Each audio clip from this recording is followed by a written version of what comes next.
Big day in the Supreme Court tomorrow with President Trump's tariff policy facing a legal challenge. What's at stake with that case? And if the Supreme Court rules against the Trump administration, what is Plan B for trade policy?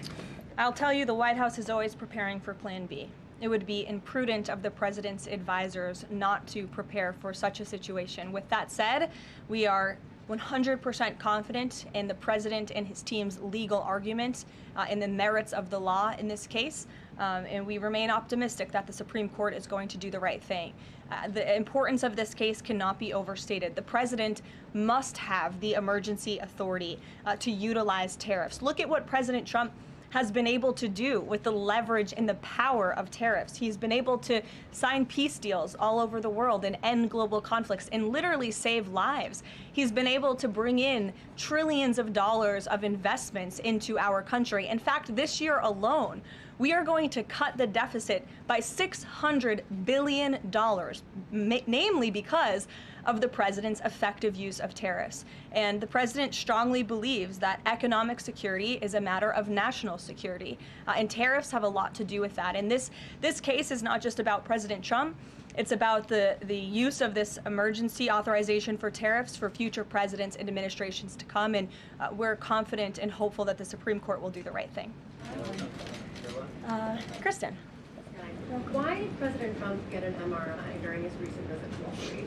Look, as President Trump said, he would inquire with the physicians. I'll check back on that. But as the physical itself stated, Kristen, and as you all know, because you were all witness to it, every single day the president is in optimal physical health. This was a follow-up appointment, and we provided a detailed readout of that physical. I'm happy to give it to you again, and I can inquire further. With all due respect, an MRI is a very specific procedure. It's done on a part of the body looking for something specific, so it's not generally part of any kind of routine checkup. And in addition, President Trump has said that he wants to be transparent. He told us to ask the doctors, which we have and have not heard back.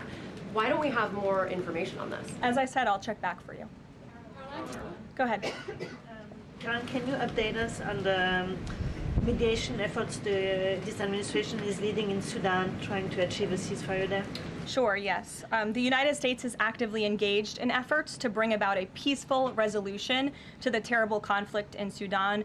We remain committed to working with our international partners, including Quad members, Egypt, Saudi Arabia, the UAE, as well as others, to lead a negotiated peace process that addresses both the immediate humanitarian crisis and the longer-term political challenges. I actually spoke with Secretary Rubio about this morning, as of course there's been, kind of an uptick in recent reporting on the matter, and he assured me that the administration is very much engaged. We're in pretty frequent communication with those Arab partners that I just mentioned, and we want to see this conflict come to a peaceful end, just as we have with so many others, but the reality is it's a very complicated situation on the ground right now.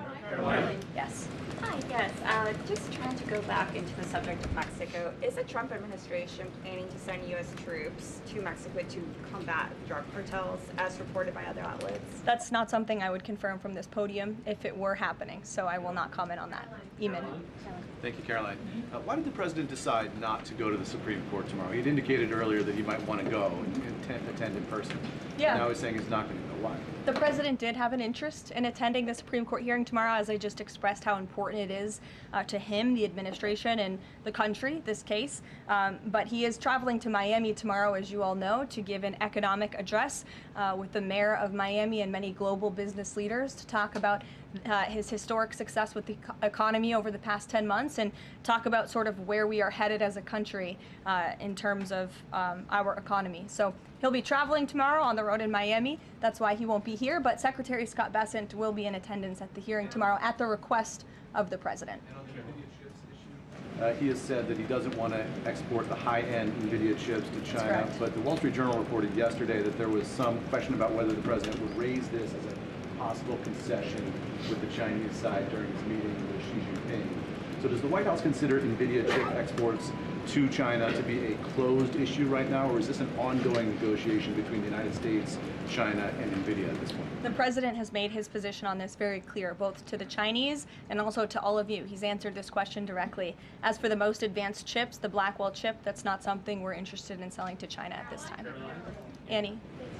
Does the president think that the results of the Virginia or New Jersey gubernatorial races tomorrow, or statewide races tomorrow, will in any way reflect a voter sentiment towards his administration? Look, Annie, I'm not at liberty to talk about the election results, and I certainly won't get ahead of them. I'm not going to engage in hypotheticals that may or may not happen tonight. We'll have to watch and see. And then just really And I'm quickly- sure you'll hear directly from the president tomorrow on that point. Quickly on Snap, just really quickly. Is there anything that prompted the president's tweet this morning? Because it did seem, quite different from some of his other communications about Snap.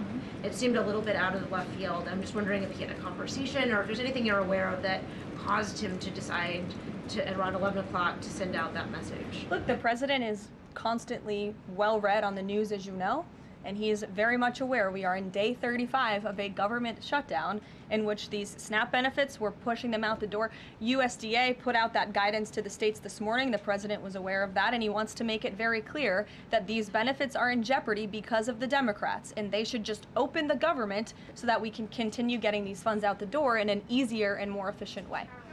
Okay. There's some new reporting that just dropped a few minutes ago that the Trump administration is negotiating with the makers of Ozempic to sell some weight loss drugs for $149 a month. That's according to the Wall Street Journal. Do you have any more information on that? Can you confirm that? I think the president has said himself in previous Most Favored Nations announcements that this is something that the administration has been engaged in and looking into. I won't get ahead of the president on any future announcements, but I will echo his strong commitment to bringing down drug prices in this country. And you've heard it directly from Secretary Kennedy and Dr. Marty McCary and his entire Health and Human Services team, how committed the president is to bringing down the cost of drugs, and we're working with pharmaceutical companies to do that every day. Very quickly, Karoline, on SNAP. I know it's been asked, and I know Ouija asked it, but I want to put a fine point on it. You talked about the president's post here, and he wrote that SNAP benefits will only be given when radical left Democrats open up the government.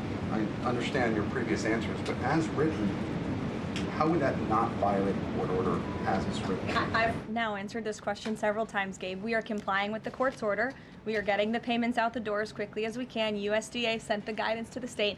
The president is referring to future SNAP payments. He does not want to have to keep tapping in to an emergency fund and depleting it. In the case of a catastrophe in this country, he wants to have those funds preserved, as they should be. And he's made it very clear Democrats should reopen the government. I have one final positive note for all of you. I told you I would keep you posted when the White House would resume public tours. Well, I'm pleased to announce the Office of the First Lady has reopened the doors for public tours on Tuesday, December 2nd. There will be an updated route, of course, for guests in light of the ballroom construction that's taking place, but we very much look forward to celebrating the holiday season. And the public and members of Congress and anyone who wants to come visit the First Lady's beautiful decorations is welcome to go to whitehouse.gov/visit to sign up for a tour. Thanks, guys. We'll see you tomorrow.